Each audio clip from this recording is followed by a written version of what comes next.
Picture this. You've been cooking Japanese food at home for years, and it still doesn't taste like it should. Your rice turns hard and chalky by the next day. Your ginger turns into a stringy mess the second you try to grate it. Your tofu just sits there, bland and watery, no matter what sauce you throw at it. Japanese home cooks and professional chefs have quietly used their freezers for generations to solve every single one of these problems. A few of these I learned from my grandma Yuki, who never explained a single one of them. Today, we're counting down 28 of these freezer tricks, and by the time we hit number 1, you will never look at your freezer the same way again. Let's get into it. Number 28, freeze your meat for 15 to 20 minutes before slicing it. Trying to cut raw beef into paper-thin strips for something like shabu shabu is nearly impossible when the meat is fully soft and wobbly on the cutting board. 15 to 20 minutes in the freezer firms up the fat and muscle fibers just enough that your knife glides through in clean, even sheets instead of tearing. This works because partially frozen tissue resists the blade's shear force far better than room temperature tissue does. This is exactly how Japanese restaurants get those impossibly thin, restaurant-quality slices for hot pot and yakiniku, and it costs you nothing but a little patience. Number 27, freeze your panko instead of leaving it in the pantry. Panko sitting in a bag on the shelf slowly goes stale and starts tasting faintly rancid, and most people never figure out why their breading tastes a little off. Panko is made from wheat, and wheat contains natural oils in the germ that oxidize when exposed to warm air over time. Freezing dramatically slows that oxidation, keeping the crumbs tasting fresh and neutral for months instead of weeks. This is how Japanese home cooks keep their tonkatsu and karaage braiding tasting genuinely crisp and clean every single time, instead of faintly stale. Number 26, freeze your furikake. That little jar of sesame and seaweed seasoning seems shelf-stable, but toasted sesame oil is one of the fastest ingredients in your pantry to turn rancid once it's exposed to heat and light. Freezing furikake slows the lipid oxidation process to a crawl, locking in that nutty, toasty flavor instead of letting it fade into something flat and slightly bitter. This is a trick most Japanese households do without even thinking about it, tossing the jar straight into the freezer door the moment they bring it home, which is also exactly where you should be keeping yours. Number 25, freeze your sake lees, known as sake kasu. Kasu is a living, active ingredient packed with residual yeast and enzymes left over from the fermentation process. At room temperature or even in the fridge, that activity keeps slowly going, and the kasu can turn sour and overly funky faster than you'd expect. Freezing halts the enzymatic activity almost completely, preserving that sweet, mellow, slightly boozy flavor for use in kasuzuki pickles or nabe broths months later. This is how Japanese cooks keep a batch of kasu usable across an entire season instead of racing to finish it in 2 weeks. Number 24, freeze a small juice pouch or a mini water bottle and tuck it into your lunch bag. And since we're talking about ingredients most people don't think to freeze, here's one that quietly makes bento boxes possible. As the frozen liquid slowly melts back into a liquid, it absorbs a large amount of heat directly from its surroundings, which is simple physics, not magic, but it works remarkably well as a built-in cooler. My grandma Yuki did this every single morning for years, dropping a frozen tea pouch into my bento bag before school, and I thought it was just something old people did to save money on ice packs. Number 23, freeze your curry roux in individual cubes instead of storing the whole block in the fridge. Curry roux is essentially a solid block of fat, flour, and spices, and fat left at fridge temperature for weeks slowly turns rancid and loses its punch. Freezing keeps the fat stable and portions the roux into exactly the amount you need for one pot, so you're never scraping shavings off a giant brick or tossing out a moldy corner. This is how busy Japanese households keep curry night genuinely easy with a cube that melts straight into the pot, no measuring required. Number 22, freeze your katsuobushi, the shaved bonito flakes that give dashi its deep smoky backbone. Those flakes are packed with volatile aromatic compounds, the same kind responsible for that unmistakable smoky sweet fragrance, and those compounds evaporate and oxidize surprisingly fast once the bag is opened. Freezing slows that loss dramatically, keeping the flakes fragrant for months instead of a couple of weeks. If you've been avoiding stocking up on bonito flakes because you're worried about wasting a fresh bag, that worry is outdated because a well-sealed frozen bag holds its aroma remarkably well. Number 21. Freeze fresh herbs like shiso or mitsuba submerged in a bit of neutral oil, using an ice cube tray. Fresh herbs left loose in the freezer turn black and mushy almost immediately, which is why most people give up on freezing them at all. Submerging the leaves in oil physically excludes oxygen, and it's oxygen exposure, not the cold itself, that triggers the browning of chlorophyll in the leaves. This is a technique borrowed from professional kitchens everywhere. Not just in Japan, but Japanese home cooks have used it for years to keep delicate herbs on hand without a weekly grocery trip. Number 20. Freeze sliced green onion, or negi, in a sealed bag. Fresh negi turns slimy and loses its sharp bite within days in the fridge, which is genuinely frustrating when a recipe only calls for a tablespoon. Cold temperatures slow the enzymatic reactions inside the cut cells that are responsible for both that pungent bite fading and the texture breaking down. Freezing essentially pauses those reactions in place. This is how Japanese households always seem to have perfectly sharp, ready-to-scatter negi on hand, and it's a trick that pairs beautifully with the ginger method we are getting to at number 10.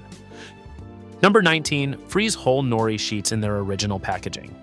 Nori looks shelf-stable, but it is one of the most humidity-sensitive ingredients in any Japanese pantry, and it will absorb moisture from the air and turn soft and chewy faster than you would think, especially somewhere humid. Freezing creates a barrier that blocks that slow moisture migration, keeping the sheets genuinely crisp and shatteringly thin for months. This is why serious sushi cooks and Japanese grocery stores alike keep their nori in the freezer, not the pantry, and it's a small switch that makes a noticeably crisp difference. Number 18. Freeze grated daikon radish in small portions. Fresh grated daikon is fantastic on grilled fish or in ponzu, but it loses its sharp, peppery bite within hours as the enzymes inside the broken cells keep reacting with oxygen. Freezing slows that enzymatic activity to almost nothing, letting you grate a big batch once and portion it out over the following weeks without that flavor fading into something flat and watery. This is a favorite shortcut in busy Japanese households because grating daikon by hand is tedious enough that nobody wants to do it every single night. Number 17, freeze dashi in ice cube trays. Fresh dashi is at its absolute best within a day or two because the enzymatic and microbial processes that naturally occur in any stock keep breaking down the delicate umami compounds like inosinate and glutamate. Freezing essentially pauses those processes cold, letting you make one big batch and melt off exactly what a recipe calls for, whether that's a quarter cup or two. This is the secret behind how Japanese home cooks always seem to have proper dashi ready on a random Tuesday, without ever starting from scratch. Number 16, blanch your edamame briefly before freezing it rather than freezing it raw. Raw edamame frozen straight away can develop a slightly grassy, off flavor over time, which most people blame on the beans themselves rather than the storage method. A quick blanch deactivates an enzyme called peroxidase, which is responsible for that flavor drift and color loss during long freezer storage. This is a small extra step, but it's the reason store-bought frozen edamame tastes clean months after being packaged, and it's worth doing at home if you're freezing a big batch from a farmer's market haul. Number 15, freeze your butter before grating it into rice or vegetables, a trick borrowed from Hokkaido-style butter rice. Room temperature butter smears the second it touches a grater, turning into a greasy mess instead of clean shreds. Solid, cold fat shears cleanly against the grater's teeth, while soft fat just deforms and clogs the holes. This gives you a light, even dusting of butter that melts perfectly into hot rice instead of one greasy clump. Keep that grating trick in mind because we're coming back to a fried breaded version of this exact cold fat principle at number 5. Now for one my grandma Yuki genuinely refused to explain to me. Number 14, freeze a whole block of miso paste instead of just keeping it in the fridge. Most people assume miso, being so salty, would freeze into an unusable brick, but the high concentration of salt and sugar in miso actually depresses its freezing point significantly, so it never turns fully solid. My grandma Yuki kept a frozen block of miso in the back of her freezer for as long as I can remember. I asked her why she didn't just keep it in the fridge like everyone else. She just handed me a spoon and told me to scoop. Number 13, freeze umeboshi, the salty sour pickled plums. The combination of intense salt and acidity in umeboshi means their freezing point is depressed even more dramatically than miso's, so they stay soft and scoopable straight out of the freezer rather than turning into a solid tooth-cracking rock.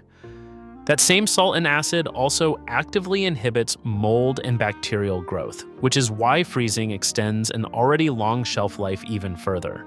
This is how Japanese households keep a jar of umeboshi usable for years, pulling a plum for onigiri or ochazuke whenever the craving hits. Number 12.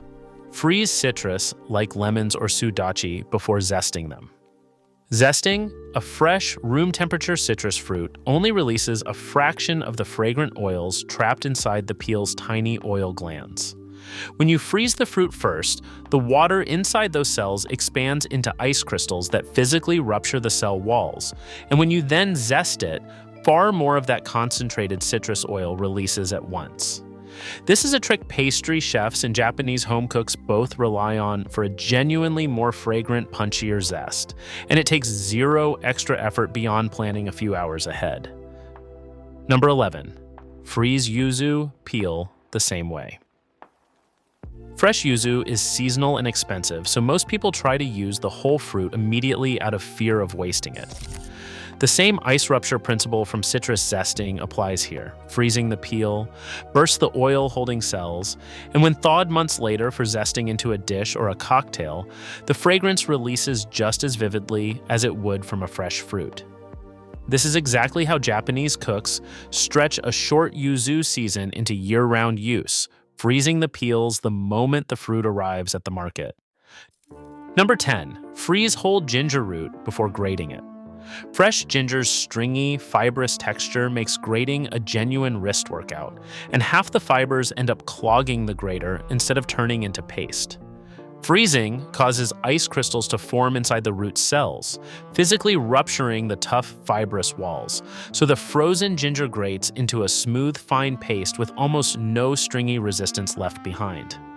This is the exact Niji and ginger pairing we teased back at number 20, and together they mean fresh aromatics ready in seconds, with none of the usual grating frustration.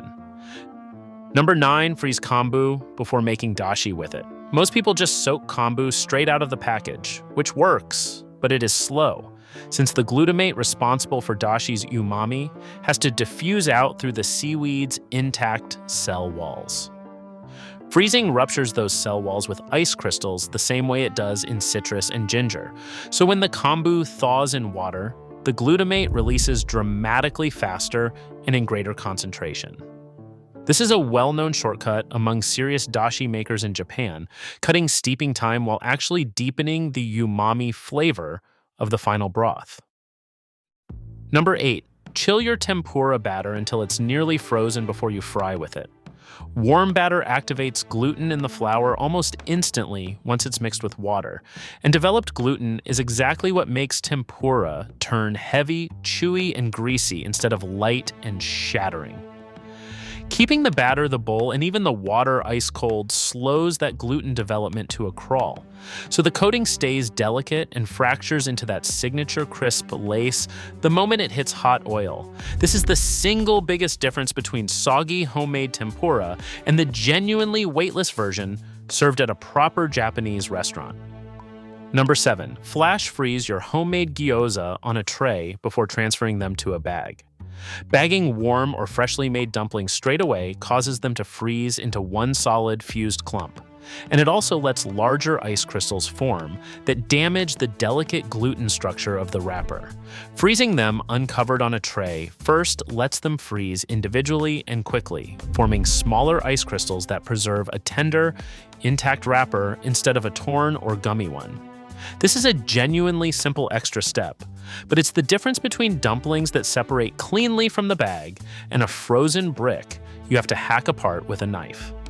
And here's one my grandma Yuki did completely differently from how I do it, but I'm saving that story for number 1, so just hang on. Number 6, freeze fish briefly before slicing it for sashimi or thin cuts. Just like the beef trick back at number 28, a short stint in the freezer firms up the fish's fat and muscle fibers, letting your knife glide through in clean, translucent slices instead of tearing the delicate flesh. This is the same principle behind why professional sushi chefs often work with fish that's been slightly firmed in a blast chiller rather than fully room temperature fillets. Number 5, freeze breaded, uncooked tonkatsu before you fry it. A restaurant will charge you $15 for a cutlet that isn't any crispier than one you can make in your own kitchen. And the freezer is the reason why. Freezing the breaded cutlet sets the starch and protein network in the panko coating into a firm, stable structure before it ever touches oil. And that firmer structure absorbs noticeably less oil during frying than a soft, freshly breaded cutlet would. The result is a cutlet with a genuinely shattering, glassy crust, instead of one that turns greasy and soggy within minutes of leaving the pan.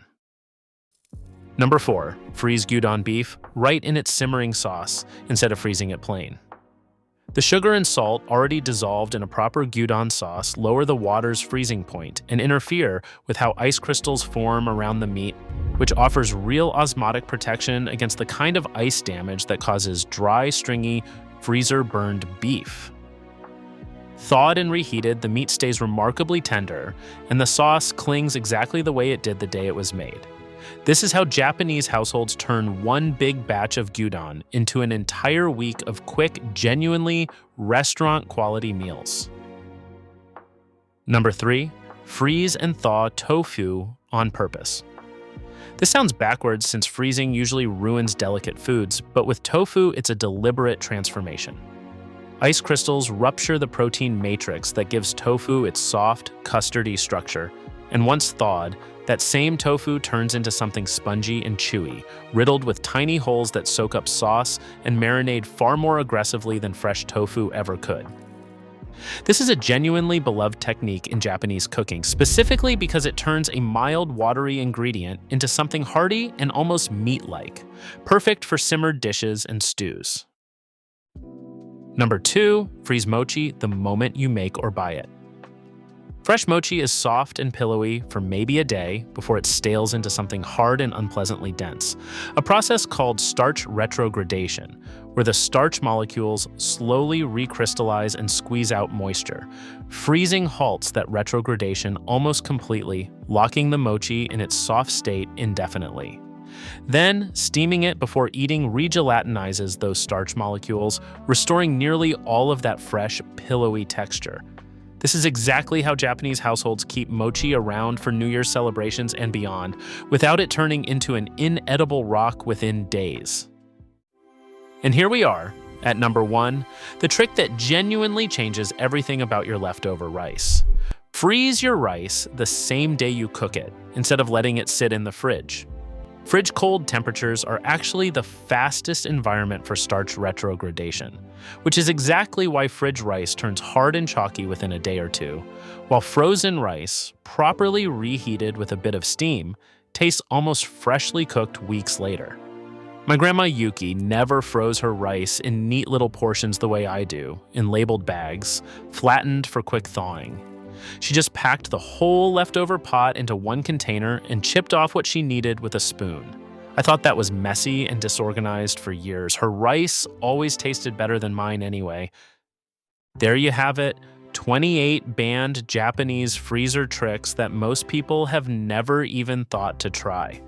Start with 3 or 4 of these this week. Freeze your ginger, chill your tempura batter, and freeze your rice the same day you cook it. Your Japanese cooking is going to improve immediately and noticeably. A few of these came from my grandma Yuki, who never explained a single one of them, and who'd be quietly pleased they're in your kitchen now. Drop a comment below and tell me which one surprised you the most. And subscribe if you want more deep dive cooking content like this, because I've got so much more coming that you genuinely don't want to miss.